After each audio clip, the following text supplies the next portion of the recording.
Hello friends, स्वागत है आप सबका हमारे यूट्यूब चैनल प्रवीज क्लासेस में। आज है 14 अगस्त 2023 और आज इस वीडियो में हम 14 अगस्त के महत्वपूर्ण करंट अफेयर्स को डिस्कस करेंगे और साथ ही इस वीडियो के लास्ट में आपसे एक प्रश्न पूछा जाएगा जिसका उत्तर आप हमारे कमेंट बॉक्स में ज़रूर दें। तो वीडियो को लास्ट तक ज़रूर देखें। चलिए शुरू करते हैं आज का हमारा करंट अफेयर्स का ये सेशन। प्रश्न संख्या 1 है, हाल ही में विश्व हाथी दिवस कब मनाया गया है? तो इसका आंसर है 12 अगस्त को। 12 अगस्त को विश्व हाथी दिवस मनाया जाता है। अब अगस्त में जितने भी महत्वपूर्ण दिवस हैं उन सबको एक बार देख लेते हैं। 1 अगस्त को नेशनल माउंट क्लाइंबिंग डे, मुस्लिम महिला अधिकार दिवस, विश्व लंग कैंसर दिवस और वर्ल्ड वाइल्ड वेब डे ये मनाया जाता है 1 अगस्त को। 3 अगस्त को भारतीय अंगदान दिवस, 6 अगस्त को हिरोशिमा दिवस और 7 अगस्त को राष्ट्रीय हथकरघा दिवस, 8 अगस्त को अगस्त क्रांति दिवस, 9 अगस्त को विश्व नागासाकी दिवस और विश्व आदिवासी दिवस। ये दोनों दिवस हैं जो कि 9 अगस्त को मनाए जाते हैं। 10 अगस्त को जैव ईंधन दिवस मनाया गया है और 12 अगस्त को विश्व हाथी दिवस। 10 अगस्त को विश्व जैव ईंधन दिवस के साथ साथ विश्व शेर दिवस भी मनाया जाता है। तो आखिर विश्व हाथी दिवस मनाया क्यों जाता है? तो जो हाथी है उसकी क्या कठिनाई है, ठीक है। हाथियों के सामने आने वाली चुनौतियों को दिखाने के लिए हर वर्ष 12 अगस्त को विश्व हाथी दिवस मनाया जाता है। और प्रोजेक्ट एलिफेंट कब शुरू हुआ था? 1992 में। और इसी से प्रोजेक्ट टाइगर कब शुरू हुआ था? 1973 में। लेकिन अब इन दोनों को मर्ज कर दिया गया है, मतलब मिला दिया गया है, प्रोजेक्ट एलिफेंट एंड टाइगर। अब है प्रश्न संख्या 2। हाल ही में केंद्रीय मंत्री नितिन गडकरी जी ने कहाँ चांदनी चौक फ्लाईओवर का उद्घाटन किया है? तो इस क्वेश्चन में जो बच्चे जान रहे होंगे कि चांदनी चौक कहाँ है, दिल्ली में, तो सब लोग जाएंगे दिल्ली मार के आ जाएंगे, लेकिन नहीं, ये चांदनी चौक फ्लाईओवर दिल्ली में नहीं, पुणे में। कहाँ? पुणे में इसका उद्घाटन किया गया है। हमारे केंद्रीय सड़क परिवहन एवं राजमार्ग मंत्री नितिन गडकरी जी ने पुणे बेंगलुरु राजमार्ग में, ये जो फ्लाईओवर है वो कौन से राजमार्ग में पड़ता है? पुणे बेंगलुरु राजमार्ग में। उसी में चांदनी चौक फ्लाईओवर का उद्घाटन किया है। तो कहाँ? पुणे में। अब है प्रश्न संख्या 3। हाल ही में किसने अपना नया लोगो और डिज़ाइन लॉन्च किया है? तो ये किया है एयर इंडिया ने। किसने? एयर इंडिया ने हाल ही में अपना नया लोगो, पिछले लोगो से ही मिलता जुलता है, उसमें थोड़े बहुत चेंजेस हैं, तो उन्होंने अपना नया लोगो और डिज़ाइन लॉन्च किया है एयर इंडिया ने। तो एयर इंडिया की स्थापना 1932 में हुई थी। इसका मुख्यालय न्यू दिल्ली में और इसके अभी के चेयरमैन हैं एन चंद्रशेखरन। कौन? एन चंद्रशेखरन जी। एयर इंडिया के अभी वर्तमान चेयरमैन कौन है? एन चंद्रशेखरन जी। ये सब जो इम्पोर्टेंट है ये कभी कभी एग्जाम्स में पूछ लिया करते हैं, तो इन्हें आप ध्यान से देखते हुए चलेंगे। अब है प्रश्न संख्या 4। हाल ही में आई NIPFP की रिपोर्ट के अनुसार फाइनेंशियल ईयर 2024 में भारतीय अर्थव्यवस्था कितने प्रतिशत की दर से बढ़ेगी? ये जो फाइनेंशियल ईयर 2024 है ये आपको कहीं कहीं FY 2024 लिखा हुआ होगा, तो इसे आपको समझना पड़ेगा कि ये फाइनेंशियल ईयर 2024 के बारे में बोल रहा है। तो इसका आंसर है ऑप्शन डी, 6%। मतलब हाल ही में आई NIPFP यानी कि national institute of public finance and policy की रिपोर्ट के अनुसार फाइनेंशियल ईयर 2024 में भारतीय अर्थव्यवस्था 6% की दर से बढ़ेगी। ठीक है, 6% की दर से हमारी अर्थव्यवस्था फाइनेंशियल ईयर 2024 में बढ़ेगी। अब है प्रश्न संख्या 5। जो चुनाव आ रहे हैं ना, उससे रिलेटेड ये बहुत ही महत्वपूर्ण प्रश्न है। अगर आप कोई भी एग्जाम्स देने जा रहे हैं ना, तो ये प्रश्न आने के आई थिंक 80% चांसेस तो हैं। तो ये क्वेश्चन है, हाल ही में केंद्र सरकार ने मुख्य चुनाव आयुक्त की नियुक्ति के पैनल से किसे बाहर करने का विधेयक पेश किया है।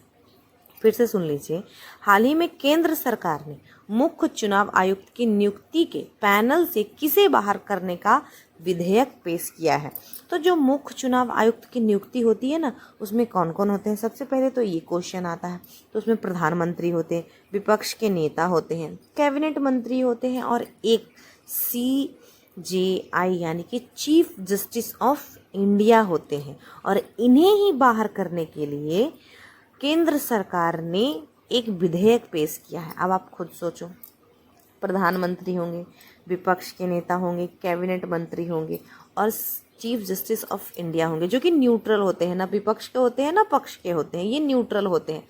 लेकिन अब क्या हो जाएगा, पलड़ा तो भारी हो जाएगा। जो केंद्र सरकार है जिसकी, जैसे देखो, प्रधानमंत्री हो जाएंगे और कैबिनेट मंत्री हो जाएंगे, ये दोनों हो जाएंगे जो कि जिनकी केंद्र में सरकार है, उनके मंत्री हो जाएंगे, और सिर्फ विपक्ष के नेता हो जाएंगे जो कि अलग हो जाएंगे। तो अब किसकी चलेगी, जाहिर है जिसकी केंद्र में सरकार होगी। तो इसीलिए अभी चीफ जस्टिस ऑफ इंडिया को इससे बाहर निकाल दिया गया है।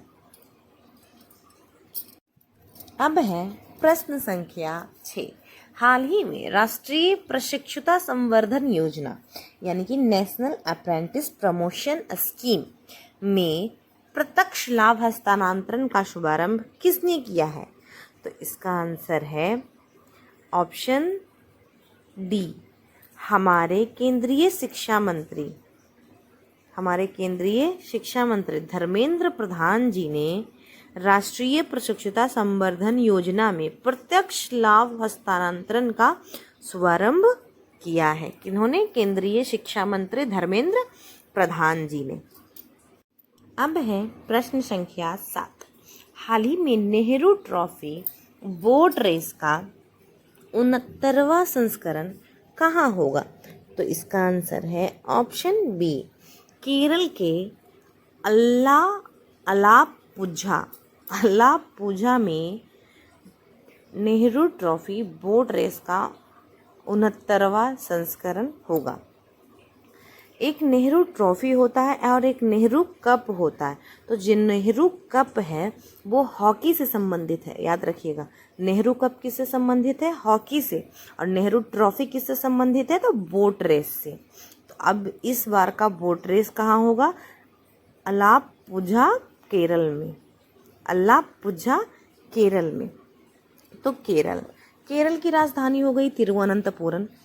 यहाँ के मुख्यमंत्री हो गए पिनराई विजयन जी, और यहाँ के गवर्नर हो गए आरिफ मोहम्मद खान जी, जिन्होंने हाल ही में केरल में वन स्कूल वन IAS योजना शुरू की है। केरल में अनाईमुडी नेशनल पार्क है, मत्ती केट्टम नेशनल पार्क है, साइलेंट वैली नेशनल पार्क है, और पम्बड़म नेशनल पार्क है। ये सब नेशनल पार्क कहाँ है, केरल में। शांत घाटी कहाँ है, केरल में। पेरियार वन्य जीव अभयारण्य कहाँ है, केरल में। अगर आपको किसी भी स्टेट के साथ साथ उनके महत्वपूर्ण बिंदु जब याद रख लेते हैं ना, तो हमारा जो करंट अफेयर्स का जो याद होता है, मतलब करंट अफेयर्स हमें बहुत ही अच्छी तरीके से इन सबको जरूर याद करते हुए। अगर आपको इन सब के बारे में नहीं पता है तो मैंने एक वीडियो बनाया है जिसमें हर राज्य की राजधानी है, उनके मुख्यमंत्री हैं, राज्यपाल हैं, और साथ में उनके जितने भी महत्वपूर्ण तथ्य हैं, या तो फिर उसमें कहाँ घूमने की जगह, वहाँ नेशनल पार्क कितने हैं, इन सबों की जानकारी भी मैंने एक वीडियो में बना रखी है। आप वो वीडियो का लिंक मैं इसके डिस्क्रिप्शन में दे दूँगी, और आप जा कर के ज़रूर उस वीडियो को देखें। तो चलिए, अब है प्रश्न संख्या 8। हाल ही में भारत में कब तक प्राकृतिक गैस हिस्सेदारी 3 गुना बढ़कर 15% करने का लक्ष्य रखा है। मतलब जितना यूज़ अभी हो रहा है उससे 15% तक, यानी कि 3 गुना बढ़ा दिया जाएगा। यानी कि अभी 5% हो रहा है, अब उसको 15% करने का लक्ष्य रखा है। तो ये है 2030 तक। 2030 तक हमारे देश भारत में प्राकृतिक गैस की हिस्सेदारी को 3 गुना बढ़ाकर 15% करने का लक्ष्य रखा गया है। और ये बहुत ही महत्वपूर्ण कदम है पर्यावरण को लेकर के। जितना ज़्यादा प्राकृतिक गैस का यूज होगा और उससे क्या होगा कि हम अप्राकृतिक चीज़ों को बंद करेंगे, तो हमारा जो पर्यावरण प्रदूषण है वो बहुत ही हद तक कम हो जाएगा। अब है प्रश्न संख्या 9। हाल ही में भारत के कितने और हवाई अड्डे पर डीजी यात्रा सुविधा शुरू की जाएगी? डीजी यात्रा का मतलब पता होगा क्या हो गया? डीजी यात्रा जहाँ की मतलब आपको चेकिंग करने के लिए कोई इंसान नहीं होगा, आपको फेशियल रिकॉग्नाइजेशन हो जाएगा। आपको वहाँ पे जैसे ही फेशियल रिकॉग्नाइजेशन होगा आपकी चेक इन हो जाएगी। आपका फेशियल रिकॉग्नाइजेशन करके आपको चेकआउट कर दिया जाएगा। अभी जो है वहाँ पे CISF के बल कहीं कहीं तैनात रहते हैं, कहीं कहीं राज्य सरकार के पुलिस बल तैनात होते हैं, तो वही है। अब वहाँ पे तो ऐसा 6 जगहों पे हो चुका है। कहाँ? 6 हवाई अड्डे पर डीजी यात्रा सुविधा उपलब्ध करा दी गई है। तो कहाँ कहाँ? तो ऐसा है मुंबई में, अहमदाबाद में, लखनऊ में, गुवाहाटी में, कोच्चि में और साथ ही साथ जयपुर में। इन 6 जगहों में हवाई अड्डों में फेशियल रिकॉग्नाइजेशन टेक्नोलॉजी का यूज़ करके चेक इन और चेकआउट किया जाएगा। अब है प्रश्न संख्या 10। हाल ही में किसे life time achievement award RICS यानी कि life time achievement award RICS किसे मिला है? तो ये मिला है सुभाष रूनवाल जी को। सुभाष रूनवाल जी को royal institution of Chartered Serbia का लाइफ टाइम अचीवमेंट अवार्ड मिला है। आखिर ये सुभाष रूनवाल कौन है? तो ये एक फेमस रियल एस्टेट डेवलपर हैं। सुभाष रूनवाल कौन है? फेमस रियल एस्टेट डेवलपर हैं और इन्हें ही lifetime achievement award Royal Institute of Chartered Surveyors के द्वारा दिया गया है या तो फिर मिला है। अब है प्रश्न संख्या 11। हाल ही में RBI ने, रिजर्व बैंक ऑफ इंडिया ने UPI लाइट के लिए प्रतिदिन लेन देन सीमा को बढ़ाकर कितने रुपए कर दिया है?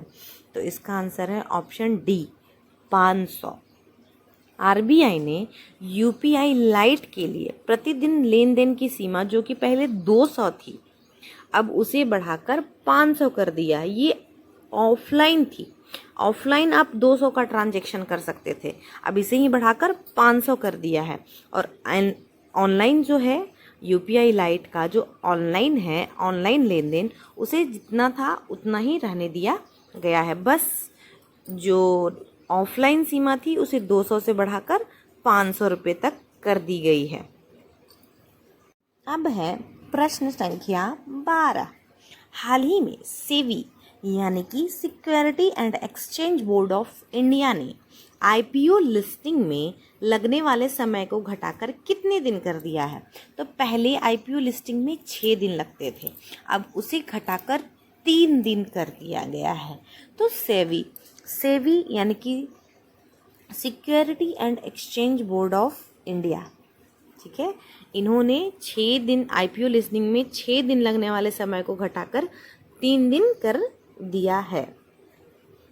अब है प्रश्न संख्या 13। हाल ही में वित्त वर्ष यानी कि फाइनेंशियल ईयर 2023-24 में अब तक प्रत्यक्ष कर का संग्रहण कितने प्रतिशत बढ़कर 6.53 लाख करोड़ रुपए हो गया है? तो ये 16% बढ़कर फाइनेंशियल ईयर 2023-24 में 16% की बढ़ोतरी के साथ 6.53 लाख रुपीज़ हो गया है। मतलब कि 6.53 लाख करोड़ रुपए प्रत्यक्ष कर का संग्रहण इस बार 2023-24 फाइनेंशियल ईयर में हुआ है। अब है प्रश्न संख्या 14। हाल ही में किस संस्था ने जल तटस्थता के लिए एक मानक परिभाषा स्थापित की है? तो इसका आंसर है ऑप्शन बी, नीति आयोग ने। नीति आयोग के द्वारा जल तटस्थता के लिए एक मानक परिभाषा स्थापित की गई है।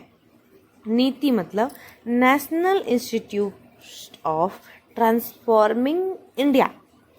इसका जो स्थापना हुआ था 1 जनवरी 2015 को। इसका मुख्यालय है न्यू दिल्ली में और इसके अध्यक्ष होते हैं प्रधानमंत्री। तो अभी के वर्तमान अध्यक्ष हो गए श्री नरेंद्र मोदी जी और इसके उपाध्यक्ष हैं सुमन बेरी जी। और करंट टाइम के नीति आयोग के सीईओ, ये हमेशा प्रश्न पूछा जाता है, नीति आयोग के सीईओ कौन है? BVR सुब्रमण्यम जी।